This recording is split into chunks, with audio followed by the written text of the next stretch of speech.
Saturday mornings used to mean slow rituals and quiet comfort. I'd wake up first, always did, and I'd put the stovetop kettle on, grinding beans while the house slowly woke with the light. Maddie would shuffle out in her robe 20 minutes later, hair a mess, voice scratchy. She'd sit cross-legged on the couch and ask what we were doing today, even if we had no plans. That was our rhythm. We didn't always talk. We didn't have to. That morning, though, the rhythm was gone. I had just placed the mocha pot on the burner when Maddie blew past the hallway, half-dressed in work casuals. Blouse tucked in, phone in one hand, lipstick in the other. Her ponytail whipped over her shoulder as she hurried to the mirror by the door. "It's just a work meeting," she tossed over her shoulder. A flash of a smile. Quick. Harmless if I hadn't been watching closely. "Saturday?" I asked. She didn't answer right away, just dabbed color on her lips, then dropped it into her purse. "Ty's team is prepping for a Monday pitch," she said like that explained everything. "They want to run it by someone on the marketing side." Ty. That name had only popped up once or twice before. Ty are in her messages. She had mentioned he was some operations guy from corporate. Newer, I think. Based out of Portland. She said he was all nerves, but decent at logistics. I would have nodded and left it at that. But her phone vibrated just then. Loud. She had set it face down on the couch like always. She didn't hear the buzz. But I did. Maybe it's wrong that I looked. Maybe I shouldn't have. But I did. I glanced. Ty our round pushpin. Parking lot, waiting. Coffee's getting cold without you. The message glowed up from the lock screen like a knife under light. I read it twice. Not because I didn't get it the first time, but because something inside me didn't want to believe it. The phrasing wasn't neutral. It wasn't businesslike. It was casual in the way two people get when they've dropped formalities. Cold coffee, waiting for her. Not the team. Not a group. Just him. The front door was already creaking open when she realized her phone was missing. She stepped back in, still in a rush. "God, I left it again," she muttered, snatching it from the cushion where it had been buzzing like a ticking clock. She didn't ask if I saw anything. She didn't check the screen. Just closed it, tucked it into her coat pocket, and gave me that same quick smile. "You okay?" she asked, tilting her head. I must have looked too still. "Yeah," I said. "Coffee's almost done." She leaned forward like she was going to kiss me, but then seemed to think better of it. "I won't be long," she said. "Shouldn't take more than an hour or two." "Cool," I replied. "Cool." That's all I said. She turned. Left. I listened to the door click shut behind her. A second later, the soft rattle of her car keys, the low thump of her boots on the stairwell outside, and then nothing but silence. I didn't follow her to the window. I didn't pour myself the coffee either. Instead, I pulled my phone from my back pocket, thumbed open the settings, and disabled my number. Then I blocked hers, cold and silent, like flipping a switch. That was the first move. Small. Invisible. But I already knew. It wouldn't be the last. I didn't move for a long time. I just stood there in the kitchen, hands on the edge of the counter, listening to the silence of a home that no longer felt warm. Something had shifted. Maybe not just now, but gradually across months, even years. A slow, dull erosion. I'd seen moments like this in other people's lives. Friends. Co-workers. My own brother. That terrible moment where everything you thought was stable tips, and the life you thought you were living turns out to be half imagined. I thought I'd be angry. I thought there'd be yelling. A storm. But there wasn't. There was just a coldness. Clarity. Something had cracked, and all the light was spilling in. I sat down at the dining table, palms flat against the wood. My coffee cup sat untouched across from me. This was the same seat where Maddie and I had talked about moving in together. About getting a dog. About trying to grow herbs on the windowsill. Where she once told me, eyes shining, that she had never felt this sure about anyone. That felt like a lifetime ago now. The signs had been there. In hindsight, they were everywhere. How had I missed them? Actually, no. I hadn't missed them. I had noticed. I had just explained them away. She had started working late more often. Meetings that went past dinner. I'd text, and she'd reply 2 hours later with something like, "Sorry, just wrapped up." She started wearing a perfume she used to call Too Sweet, the one with hints of vanilla and citrus. At first, I'd complimented it, surprised. She shrugged and said it was just a gift from a friend. Figured I'd give it a **T. Then came the little absences. She stopped joining me for morning coffee. She used to lounge on the couch, legs curled under her, while I read the news out loud. She laughed at the dumb stories, the weird headlines. But slowly, those mornings turned into rushed exits and mumbled excuses. I thought it was the stress. I blamed the market, her job, the travel. But no, it was something else. Someone else. The message from Ty wasn't long, but it said everything I needed to know. "Coffee's getting cold without you." That's not how you text a colleague on a Saturday. That's how you text someone you're waiting for, someone you're used to spending time with, someone you think about often. And the pin drop emoji? That wasn't a work thing. That was personal. Casual. **mate. She hadn't mentioned a Saturday meeting before. It had come out of nowhere. No calendar event. No heads up.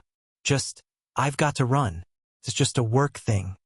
I kept replaying that moment in my head. How easily it had come from her mouth. That practiced smile. How long had she been lying? And more importantly, how long had I been pretending not to see it? I got up and walked around the apartment. Slowly. Deliberately. Like I was memorizing it. The plants by the window, mostly hers. She always said they reminded her of her mom. A stack of books on the nightstand, romance and beach thrillers. She hadn't touched them in weeks. There were 2 coffee mugs in the sink. One said, "Boss Lady." The other, mine, just had a J. She gave it to me on our 2nd anniversary. She'd made a card with it. Handwritten. I still remembered the words. "To the only J I want coffee with forever." I had kept that card for almost a year. Taped it to the fridge. It wasn't there anymore. Got replaced by a magnet from her niece's birthday trip. One I hadn't gone on. "Too much work," she said at the time. "Besides, it's mostly just my sister's crowd." But I remembered the photos her niece had shown me after. Mom's friend with a boat took them out on the lake. I remember asking, "Who's that guy in the hat?" And she just said, "Oh, probably one of my sister's friends." Was it Ty? Was it always him? I sat back down. I didn't cry. I didn't scream. I just felt this a vacuum. Like everything I had filled into this relationship. The hopes, the loyalty, the small things, was being **ket out, and all that remained was stillness. She had been slipping away for a while. But this time I didn't follow. I didn't reach. She could keep walking. She'd already left long before the door closed. The kettle whistled softly from the stove, but I didn't move. I just sat there, staring into the grain of the wood table, my hands loosely clasped together like I was waiting for something that would never come.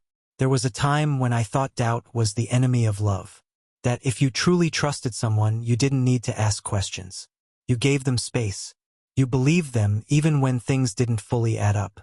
But now I realized it wasn't trust that kept me from asking questions. It was fear. Fear that I already knew the answers. I watched the steam rise and curl toward the ceiling. It reminded me of the way Maddie would pull her hair into a bun when she was pretending to be busy. That little performance she put on when she wanted to avoid a conversation. She'd grab her laptop, start typing with a serious look, and say, "Sorry, babe. Give me 5. I'm in the zone." The zone had become her safe word. A shield. Now I wondered if it had just been code. A quiet way of keeping me out while she built a second life behind that screen. The first real shift came about 9 months ago. I had just gotten home from a weekend trip to see my dad. A last-minute visit, just me. Maddie stayed behind, said she had too much going on with work and didn't want to lose momentum on a new pitch. When I walked through the front door Sunday night, the apartment smelled different, stronger, floral. She never wore perfume when I was away, never even lit candles. I found her in the bedroom, already in sweats, scrolling her phone with the lights off. "Hey," she said, not looking up. "How was the drive?" Fine, I answered. You burned something? Smells like lavender exploded in here. She laughed. Too quickly. Oh yeah, I knocked over a candle earlier. Whole place reeks now. At the time, I didn't think much of it. I even chuckled because that was our rhythm. She made small messes and I teased her for them. It was easy, natural. But now I remembered. When I checked the bathroom later, the perfume bottle, the one I'd bought her for her birthday 2 years earlier, had been moved to the front of the shelf. She hated that scent, said it reminded her of her aunt. But that day it had been sprayed. I leaned back in my chair and exhaled. My mind was a projector, flipping through moments I'd buried. I remembered her niece's birthday trip in August. Maddie had gone with her sister's family to Newport. I'd stayed behind for work. They rented a boat, something fancy with a cabin. I saw the photos afterward, her sister, the kids. Smiles, sunglasses, water behind them. She barely spoke about it when she got home. Was it fun? I asked while unloading groceries. Yeah, she said. Just a lot of kids screaming. Sunburn City. She kept it light, distracted. And I'd believed her. But now, remembering the photo her niece had shown me, one with a tall man in a gray hat at the edge of the boat, I wondered. He wasn't in any of the posted pictures. Just that one on the niece's tablet. When I asked who he was, her niece said, I dunno. Mommy's friend. He got us ice cream. Maddie had glanced up from her phone, smiled and said, Oh, that's just someone my sister knows. A friend of her husband's. I didn't ask again. I didn't want to seem paranoid. And then there were the late meetings. They started casually, running a little over, still in with the team. Zoom's dragging, sorry babe. At first it was once a week, then 2, then most nights. One time, I walked into the bedroom while she was on a call. She had headphones in, sitting cross-legged on the bed, her laptop on a pillow. She was smiling, that soft, tilted smile she used to give me. I said, hey, but she didn't hear me. I watched for a second. Her laugh, the way she tucked a strand of hair behind her ear, how she tilted her head and bit her lip, the way she used to when we first started dating. Then she saw me. Her face changed in an instant. She angled the laptop away from me and said quickly, "Wanna see?" Then muted herself. "Hey, what's up?" she asked, like I'd interrupted her sleep instead of her giggles. "Just grabbing my charger," I said. She nodded, impatient. "Cool. Can you close the door on your way out?" Back then, I told myself not to make something out of nothing. But now I was drowning in nothings. Each one connected. Each one whispered the same thing. You've been watching her drift for months, and you let her. You made it easy. I opened my laptop and stared at the login screen. I wasn't sure what I was going to do yet. I just knew I couldn't sit still. I clicked through old photos, birthday dinners, road trips, her in a hoodie, curled up in the passenger seat, me holding her hand during a thunderstorm at the lake house. But then I noticed something. In the most recent albums, she wasn't in any of them. Or more accurately, we weren't. Our last photo together was from February. Some friend's engagement party. She looked distracted in it. Her smile pulled too tight. After that, nothing. No more selfies. No cute Saturday chill pics. No late-night post-dinner snapsh *TS. She used to take pictures all the time. Now, just screensh *TS. Notes. Calendar invites. She had erased us slowly, one layer at a time. My phone buzzed again. Not from her. Just a notification. News. Weather. Something meaningless. Still, I stared at the screen, almost expecting her name to pop up. Didn't. And even if it had, I wasn't sure I'd answer. I had started blocking things long before I pressed that button. I had started leaving long before she walked out the door. I got up and poured myself the cold coffee. No sugar, no milk. Tasted bitter. Sharp. But I didn't mind. Because bitterness was honest. I sat on the couch, holding the mug she gave me 2 Christmases ago. It had a J on the side. Simple. Blue letter on a white ceramic cup. Nothing fancy. She had said, "So you'll always have your own mug here, even when I drive you crazy." I'd laughed. "So I'm staying now?" She'd grinned. "Obviously. That was 3 years ago." Now, the mug was one of the last things in the apartment that still felt like it belonged to me. Everything else felt borrowed. Even her. Later that morning, I noticed something else. Her work tablet was gone. She never brought it to weekend meetings. But this time she had packed it, along with her laptop and charger. Even her favorite water bottle. The one she only brought on long days. That meant she was staying out a while. Longer than just a meeting. Long enough to plan around it. To bring supplies. To commit. I leaned back and stared at the ceiling. Not angry. Not heartbroken. Just tired. And something else. Resolved. Because now the guessing was over. All the fragments. The excuses, the distractions, the sudden bursts of affection after long absences. They snapped together like a puzzle. And the picture they formed was crystal clear. She was with someone else. Maybe not in name. Maybe not officially. But emotionally, physically, she had crossed that bridge long ago. And she had done it quietly, trusting that I wouldn't look up from my coffee to notice. But I had. Finally. And the moment I saw that message, the moment I saw "Coffee's getting cold without you," the rest of it unfolded in my mind like dominoes falling in reverse. Not just what happened today, but everything leading up to it. And I knew one thing for sure. Whatever came next wouldn't be about revenge. It would be about reclamation. Reclaiming my space. My peace. My name in my own story. I told myself I wouldn't look. That was the promise I made while staring at her closed laptop on the corner of the desk. Not because I was morally superior, but because I already knew enough. Curiosity wouldn't give me peace. It would just sharpen the edges. But then I noticed something that broke that resolve without a sound. The screen wasn't locked. It was still glowing faintly, the way it does when someone steps away for just a second. A browser window sat open. Cloud storage. Her account. I didn't sit down right away. I stood there, arms crossed, listening to the hum of the fridge and the distant traffic outside. I remember thinking how quiet betrayal is when no one's around to witness it. I clicked the trackpad. A folder sat at the top of the screen, recently opened. The name was simple. Too simple. Newport Sunrise Shoot. Sunrise. That word settled in my chest like a stone. I opened it. The first photo loaded slowly, pixel by pixel, like it was giving me time to brace.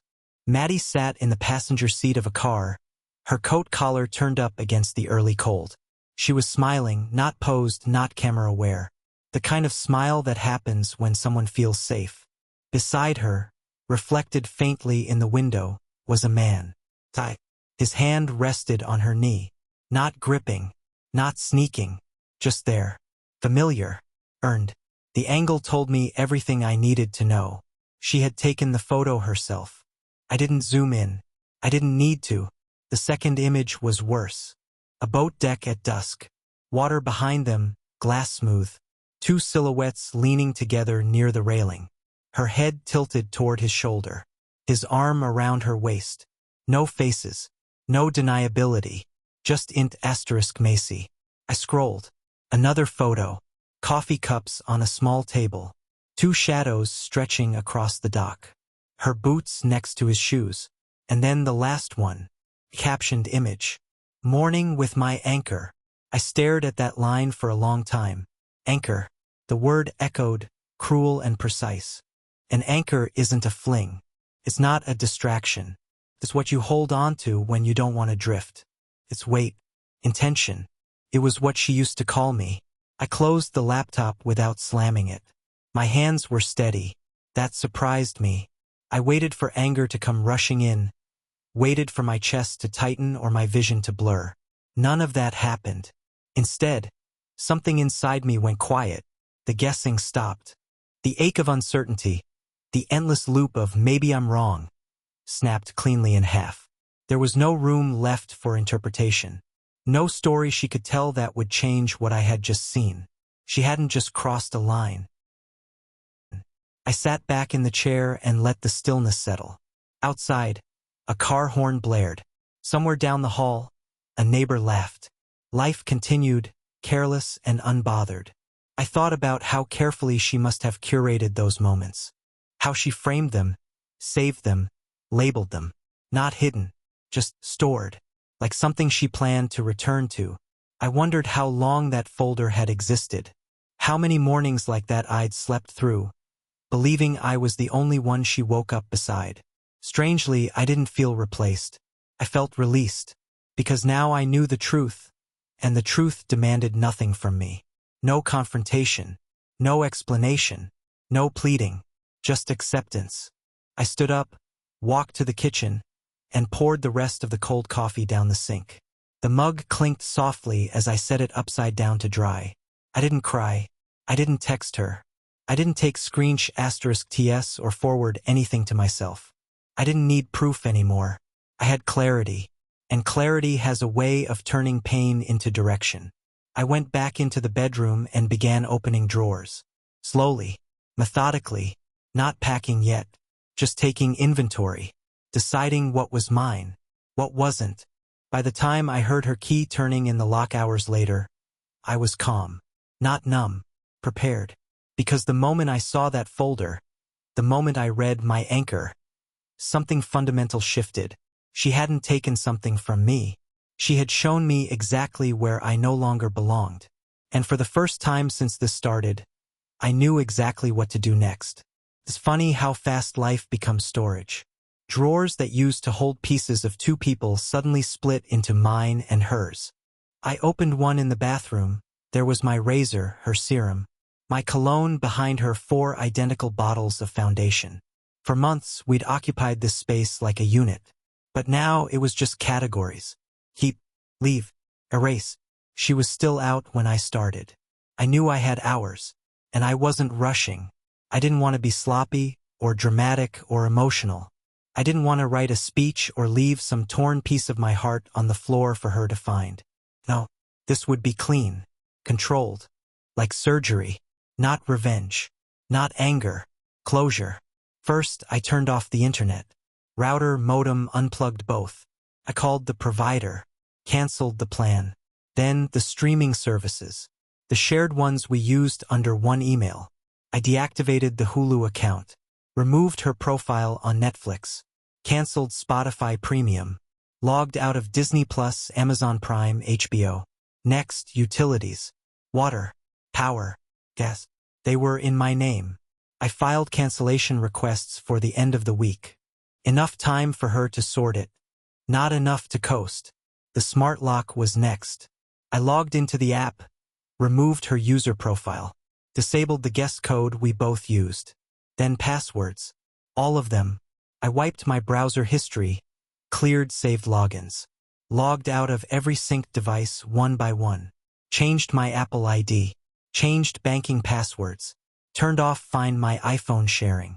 There was a strange sense of peace in it all. Like setting fire to a ship after jumping off. I started packing around noon. It's amazing how little of your life fits in 2 suitcases when you're only taking what's yours. I didn't pack the framed photos. Not the ones of us at the lake. Not the Polaroids from her sister's wedding. I didn't take the ceramic bowl we bought at that farmer's market upstate. She loved that thing. Said it made the kitchen feel like home. I left it exactly where it sat, with a few apples in it. I did take my passport. My old journals. A copy of a photo I took of my mom when I was 10. Something I hadn't looked at in years. It had been tucked in a shoebox in the back of the closet. I found a hoodie I thought I'd lost. Still smelled like her. I packed it anyway. That smell would fade. Eventually. I didn't touch her stuff. Not one drawer. Not one hanger. I wanted her to walk in and see the absence, not the disruption. I wasn't going to give her chaos. She'd built enough of that on her own. This was subtraction, not destruction. The last thing I packed was my laptop, not hers. I closed it earlier after seeing the photos. But before I did, I created a folder on the desktop. Just one. Inside it, I dragged the images from the Newport Sunrise Shoot album. All of them. I didn't rename the folder. Didn't add commentary. I just left it there at the top, where it would be the first thing she saw when she opened the lid. No anger. No arrows pointing at her guilt. just a mirror. She could click it or not. That was on her. Before I left, I stood in the doorway of our bedroom for a long time. The bed was still unmade. The morning light spilled across the pillow on her side. The air was still warm from where she'd gotten dressed in a rush. "It's just a work meeting." That phrase echoed again.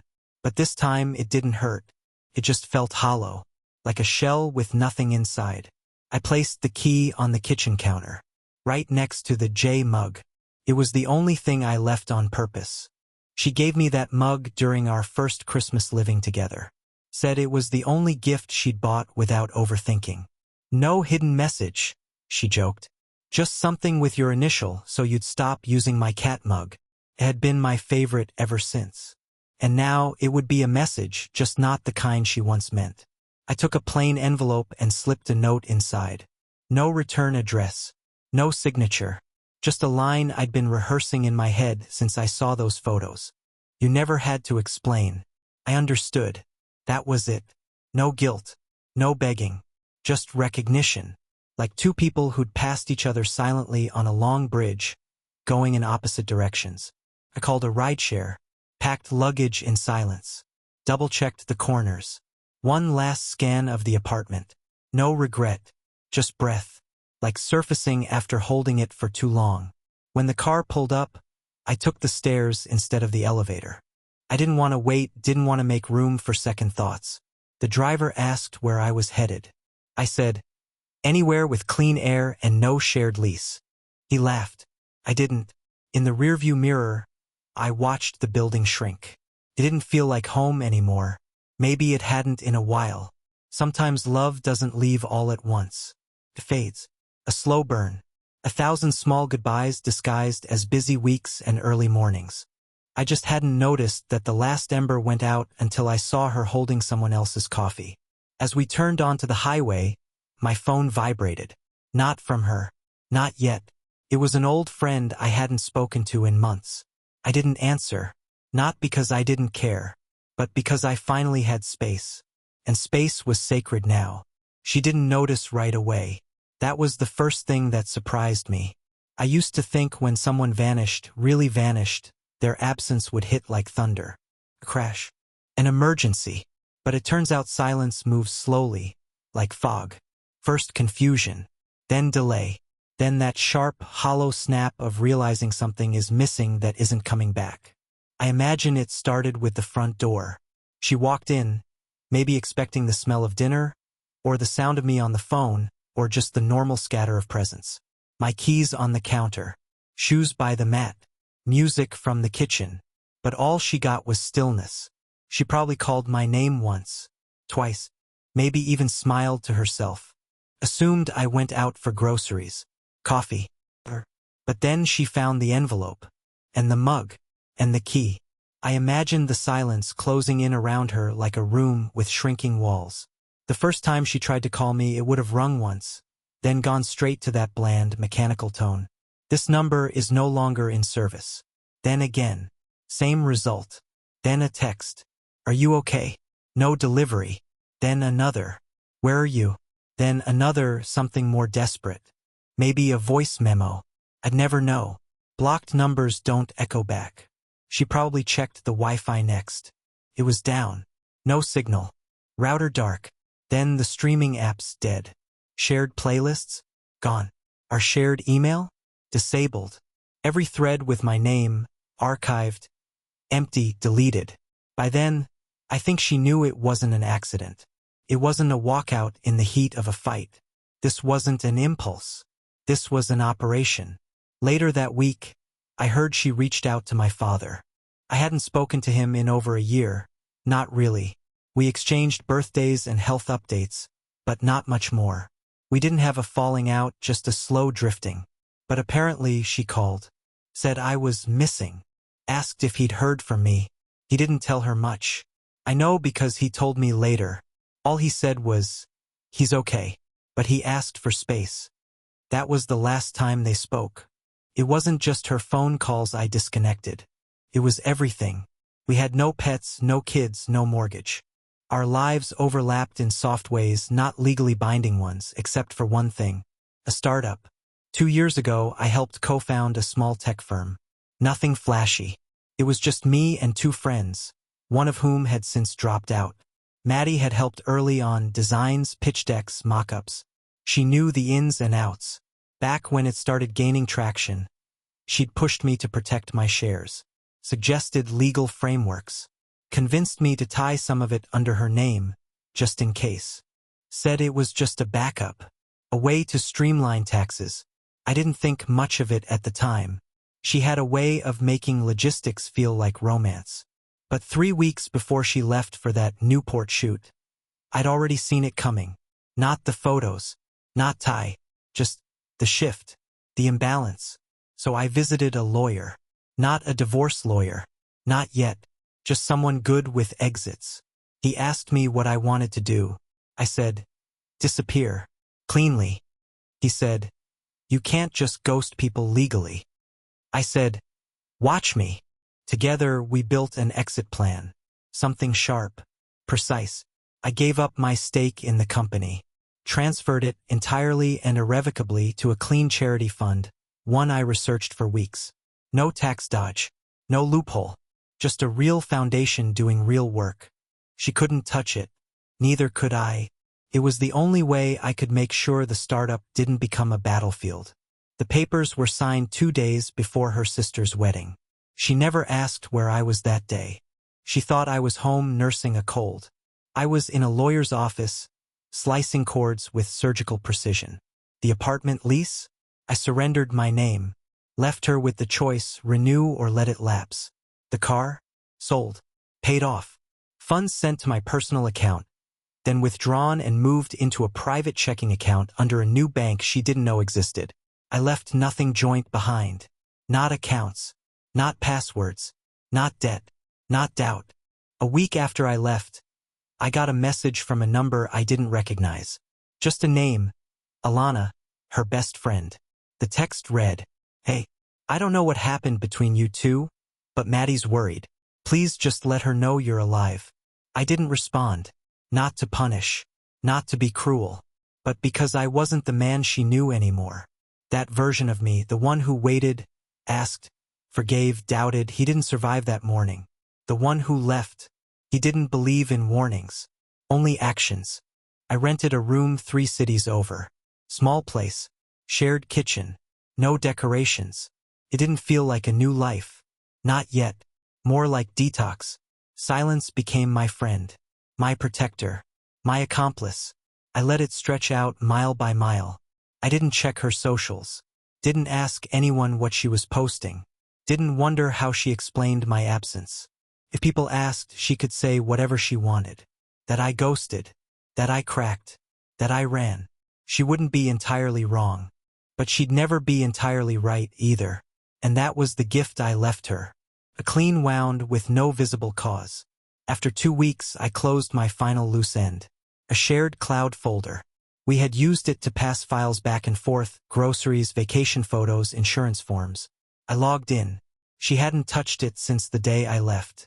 I deleted it. All of it. Gone. Somewhere, she was probably still asking questions. To friends. To herself. Maybe to Ty. Maybe she even told him the truth. Or maybe she lied and said she ended it with me long before. People rewrite timelines to protect themselves. I didn't care. Because I wasn't in that story anymore. I had stepped out of the plot. Out of the cast. Out of the credits. There's something final about removing your name from everything. Not erasing, but reclaiming. I didn't want to burn it down. I just wanted her to know. I left so quietly that even the internet forgot me. No password resets. No "was this you?" emails. No digital ghosts. Only one thing remained. That note. Those 6 words. You never had to explain. I understood. A year and a half passed. Then she saw it. A photo in a magazine on eco-projects. A man on a roof in the mountains installing solar panels. Windbreaker. Head down. No name. Just a caption.